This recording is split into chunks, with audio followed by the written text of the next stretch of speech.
Hello and welcome everyone to VV studies. आज हम बीपीएसए की यूनिट 3 स्टार्ट करने वाले हैं और बीपीएसए की जो यूनिट 3 और 4 है ये मोस्टली अंडरटेक करती हैं स्ट्रैटेजिक एनालिसिस के ऊपर। मतलब आपकी कंपनी का जो इंटरनल और एक्सटर्नल एनालिसिस आपको करना है, स्पेसिफिकली एक्सटर्नल एनालिसिस जो होगा उसके लिए आप यूज़ करते हो अलग अलग स्ट्रैटेजिक एनालिसिस की टेक्निक। बट पहले हम इसमें समझेंगे कि हमें किस बेसिस पे कौन से टूल और टेक्निक को यूज़ करना चाहिए। सो इसके लिए 3 फैक्टर्स को हमें ध्यान में रखना है। First is suitability. क्या जो आप पहले आपको एक जनरल कुछ नेम बता देता हूँ, जैसे कि स्वॉट एनालिसिस होता है, बीसीजी मैट्रिक्स होता है, इम्पैक्ट एनालिसिस होता है, एक्सपीरियंस कर्व होता है, पेस्ट एनालिसिस होता है, हॉफनर्स एनालिसिस होता है। इस तरीके से बहुत सारे एनालिसिस होते हैं। इन सारे एनालिसिस में से आपको कौन सा चूज़ करना है, firstly you will decide the suitability. अब मान लीजिए आपको इंटरनल एनालिसिस करना है या एक्सटर्नल एनालिसिस करना है, उस बेसिस पे आप डिसाइड कर सकते हो आपके एनालिसिस की technique. Then you will decide कि आपका जो मार्केटिंग एडवर्टीजमेंट है आपका वो कौन से मार्केट में लॉन्च हो रहा है, कौन से डेमोग्राफी, कौन से ज्योग्राफी पे लॉन्च हो रहा है। बेसिकली आपके मार्केट के बेसिस पे आप डिसाइड कर सकते हो। देन यू विल डिसाइड कि आपको पॉलिटिकल एजेंडा देखना, मतलब पॉलिटिकल सिनेरियोज देखने, जियो पॉलिटिकल सिनेरियोज देखने। अगर उनके ऊपर एनालिसिस करना है so you will watch out a different analysis technique. मतलब बेसिकली आपकी कंपनी का जो ऑब्जेक्टिव और गोल है इवैल्यूएट करने का, उसके बेसिस पे आप एनालिसिस का टेक्निक डिसाइड करोगे। Next is feasibility. जो आपने डिसाइड किया है क्या वो फिजिबल है, क्या वो पॉसिबल है करना। अब ये पॉसिबिलिटी आप कैसे चेक करते हो, क्या बोर्ड ऑफ मेंबर्स एग्री हैं उस बेसिस पे। देन क्या कंपनी के पास उतना बजट है कि वो इस एनालिसिस को कर पाएँ, क्या कंपनी के पास राइट रिसोर्सेज हैं उसको करने के लिए। बिकॉज जब आप रिसर्च करते हो तो रिसर्च एनालिसिस करने के लिए आपको रिसर्च करनी पड़ती है और रिसर्च करने के लिए आपको टूल्स एंड टेक्निक्स की ज़रूरत होती है, जिसमें क्वालिटेटिव एनालिसिस होता है, क्वांटिटेटिव एनालिसिस होता है। उन सब के एनालिसिस के लिए आपके पास आपकी कंपनी के पास क्या इनफ रिसोर्सेज अवेलेबल हैं, जिसमें ह्यूमन रिसोर्सेज भी आएंगे और कैपिटल रिसोर्सेज भी आएंगे। अगर वो सब आपके पास अवेलेबल हैं तो आप you can go for that. Next is the acceptability. Acceptability जैसे कि मैंने बोर्ड ऑफ डायरेक्टर्स का बोला था कि बोर्ड ऑफ डायरेक्टर्स उसका एट द एंड उसका एक्सेप्ट करते हैं। और एक्सेप्ट किस बेसिस पे करते हैं, आप उनको सूटेबिलिटी के पॉइंट्स बताओगे, आप ऑब्जेक्टिव बताओगे, आप एम बताओगे, आप उसको एक ओवरव्यू दोगे अब उसका कि आप एनालिसिस किस तरीके से करना चाहते हैं। एक प्लानर उसको डिज़ाइन करोगे, उसमें आप लोगों को बताओगे कि आप कंपनी को बताओगे कितना सैम्पल होने वाला आपका, उस सैम्पल साइज़ के बेसिस पे आप कितना बड़ा रिजल्ट आप जनरेट करना चाहते हो।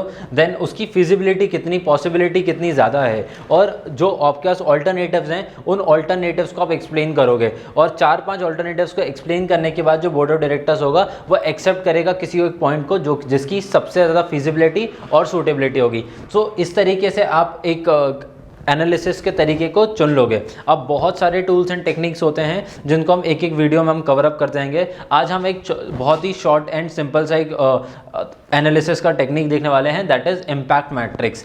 इम्पैक्ट मैट्रिक्स मतलब बेसिकली कि इसमें आप है ना बहुत सारे फैक्टर्स को एक साथ कवर अप कर सकते हो और वो उसको आप 2 कैटेगरीज में डाल देते हो, हाई इम्पैक्ट और लो इम्पैक्ट। और इसको आप रेटिंग करना स्टार्ट करते हो फ्रॉम -4 टू +4, जिसमें 0 आपका एक ऐसा फैक्टर होता है जिससे आपकी कंपनी को कोई भी इम्पैक्ट नहीं होने वाला है, उसको आप देते हो 0 इम्पैक्ट। और माइनस रेटिंग आप उनको देते हो जिनकी वजह से आपका बहुत ही ज़्यादा इम्पैक्ट होने वाला है but in a negative direction. तो -1 जैसे आपने अगर किसी को दिया है तो वो नेगेटिवली इम्पैक्ट करेगा बट बहुत ज़्यादा नेगेटिवली इम्पैक्ट नहीं करेगा। मतलब उस कैटेगरी में आप रिस्क ले सकते हो -1 पे, -2 पे। बट अगर कोई -3 या -4 तक पे अगर आपका इम्पैक्ट जा रहा है तो उतना आप रिस्क नहीं लेना चाहोगे। बिकॉज अगर कोई एनालिसिस में आपका कोई फैक्टर है जिसका -4 रेटिंग आ रही है और तब भी आपने उसको गो फॉरवर्ड किया तो उसके आपको नुकसान, आपकी कंपनी का नुकसान बहुत ज़्यादा हो सकता है। सिमिलरली जो +2 और +1 और +2 होंगे उससे पॉजिटिव इम्पैक्ट क्रिएट हो सकता है बट बहुत ज़्यादा पॉजिटिव इम्पैक्ट क्रिएट नहीं होगा। जो -3 और -4 होंगे उससे बहुत ज़्यादा इम्पैक्ट क्रिएट हो जाता है। सो बेसिकली बहुत ही सिंपल टेक्निक है। आप पहले फैक्टर्स को देखो कि आप किन फैक्टर्स के बेसिस पे अपने प्रोडक्ट को गवर्न करते हो और फिर उन फैक्टर्स को रेटिंग करना स्टार्ट करो on different basis. For example अगर हम लेके चलें जैसे कि एनवायरमेंटल फैक्टर्स होते हैं। अब एनवायरमेंटल फैक्टर में हमने ले लिया टेक्नोलॉजी। अब टेक्नोलॉजी आपके प्रोडक्ट को कितना इन्फ्लुएंस करती है। जैसे कि अगर मैं स्मार्टफोन्स की बात करूँगा तो smartphones are highly technological aspects, मतलब अगर फ़ोन कोई खरीद रहा है तो वो टेक्नोलॉजी के बेसिस पे ही खरीदेगा। मतलब आज अगर आप किसी को 2G 3G फ़ोन खरीदने जाओगे तो वो आपका प्रोडक्ट नहीं खरीदने वाला है, बट अगर आप किसी को 5G बोल कर अपना मोबाइल सेल करने की कोशिश करोगे तो वो सेल हो सकता है। तो क्योंकि वहाँ पे टेक्नोलॉजी इम्प्लांट हो गई है। आजकल हम देखते हैं जैसे कि डिजिटल काफ़ी डिजिटल चीज़ें होती आ रही हैं, जैसे कि ट्यूबलाइट्स रूम में जो लग रही हैं वो भी आजकल डिजिटल लग रही हैं। मतलब आप रिमोट के थ्रू फ़ैन, ट्यूबलाइट्स इन सबको कंट्रोल कर सकते हो। तो वहाँ पे वो टेक्नोलॉजिकल फैक्टर है। बट क्या आप मेडिसिन में या आर्ट के किसी काम में आप टेक्नोलॉजी को इम्पैक्ट बहुत ज़्यादा दोगे? नहीं, उसमें टेक्नोलॉजी बहुत ज़्यादा इम्पैक्ट नहीं कर सकती है। हो सकता है कि +1 इम्पैक्ट करे या +2 इम्पैक्ट करे, बट उसका +4 रेटिंग का इम्पैक्ट नहीं होगा, बिकॉज वो उतना ज़्यादा इम्पैक्ट नहीं डाल सकते आपकी कंपनी के ऊपर। सिमिलरली मार्केट के ऊपर, अब मार्केट का सिनेरियो किस तरीके से चल रहा है, that also is a very big impact. जैसे कि अभी रशिया यूक्रेन वॉर चल रहा है, पिछले मतलब मार्च में रशिया यूक्रेन वॉर स्टार्ट हो गया था और उस टाइम पे उसका इम्पैक्ट बहुत ज़्यादा था। बट जैसे जैसे टाइम पीरियड बढ़ता रहा है इसका इम्पैक्ट उतना कम होते जा रहा है। जैसे कि हमने ब्रांड क्रूड ऑयल में इंडिया में देखा है, जब वॉर स्टार्ट हुआ था तो उस टाइम पे जो ब्रांड क्रूड के प्राइसेस थे वो $150 पर बैरल चले गए थे, बट आज उसी का प्राइस $80 पर बैरल पे आ गया है। मतलब वॉर अभी भी चल रहा है, बट उस वॉर का इम्पैक्ट कम होते जा रहा है। क्यों कम हुआ है? बिकॉज ऑब्वियसली पूरे वर्ल्ड सिनेरियोज में बहुत सारे चेंजेस आए, उन चेंजेस की वजह से उसका इम्पैक्ट कम हो गया है। तो मार्केट सिनेरियो पे भी डिपेंड करेगा। Next is your competition. अब आप अपने कॉम्पिटिटिव, जैसे कि हम पेप्सी और कोका कोला देखें तो वो आर्क राइवल्स हैं और उनका एक कंपनी का दूसरी कंपनी में बहुत ज़्यादा इम्पैक्ट होता है। बिकॉज काफ़ी सारे लोग हमने ऐसे देखा है कि उनको बस ब्लैक वाले कोई बेवरेज पीना है। अब ब्लैक बेवरेज तो कोका कोला भी है, पेप्सी भी है। अब उसमें आपको उनका टेस्ट डिफ्रेंशिएट करना है, बिकॉज मोर और लेस हम देखते हैं कि बहुत ज़्यादा डिफ्रेंशिएशन उनके प्रोडक्ट में है नहीं। तो उस छोटे से माइनर डिटेल के लिए आपको जो फैक्टर्स गवर्न करने पड़ेंगे वो आपके दूसरे फैक्टर्स होंगे, बिकॉज कॉम्पिटिशन तो आपका बहुत हाई स्केल पे जाने वाला है, उस पर आप फाइट नहीं कर सकते, आपको दूसरे फैक्टर्स पे फाइट करनी पड़ेगी। Lastly customer. अब आपका कस्टमर किस तरीके का है? जैसे इंडिया में अगर हम देखें तो इंडिया में जो इकोनॉमी है वो नीड बेस्ड इकोनॉमी है।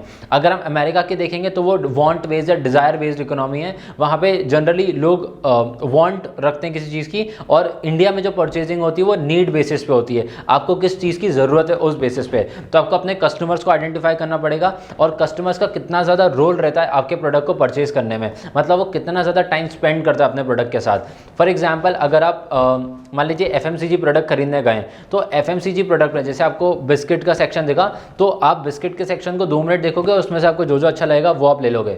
बट अगर आप मान लीजिए ऑटोमोबाइल कंपनी में, मतलब कोई ऑटोमोबाइल खरीदने जा रहे हैं, तो आप पहले तो कंपनीज डिसाइड करोगे आपकी कौन सी कंपनी सही है, फिर आप बजट डिसाइड करोगे, फिर आप उसमें टेक्नोलॉजी डिसाइड करोगे, फिर अभी जैसे टाइम पीरियड चल रहा है कि EV को बहुत ज़्यादा गवर्नमेंट सपोर्ट कर रही है, तो आप इसमें गवर्नमेंट फैक्टर्स या पॉलिटिकल फैक्टर्स को भी देखोगे, फिर इसमें technological factors, environmental factors, multiple factors एक साथ गवर्न करेंगे, और इसमें कस्टमर का रोल भी बहुत बढ़ जाएगा, बिकॉज वो 1 मिनट में डिसाइड नहीं करेगा, वो हो सकता है कि 1 महीना लगा है अपनी गाड़ी को डिसाइड करने में, बिकॉज गाड़ी ऐसा प्रोडक्ट है जो कि आप सालों में एक बार लेते हो। बिस्किट ऐसा प्रोडक्ट है जो कि आज आपने आज लिया और कल खत्म, आपको अच्छा नहीं लगेगा तो आप अगली बार यूज़ नहीं करोगे, बट आप अपनी गाड़ी के साथ ऐसा नहीं कर सकते हो। So basically depending upon your product आप डिसाइड करते हो कि कौन से फैक्टर्स हैं। ऐसे बहुत सारे फैक्टर्स होते हैं और उन फैक्टर्स को आप अलग अलग रेटिंग देते हो। I hope the video was clear to you. Thank you for watching the video.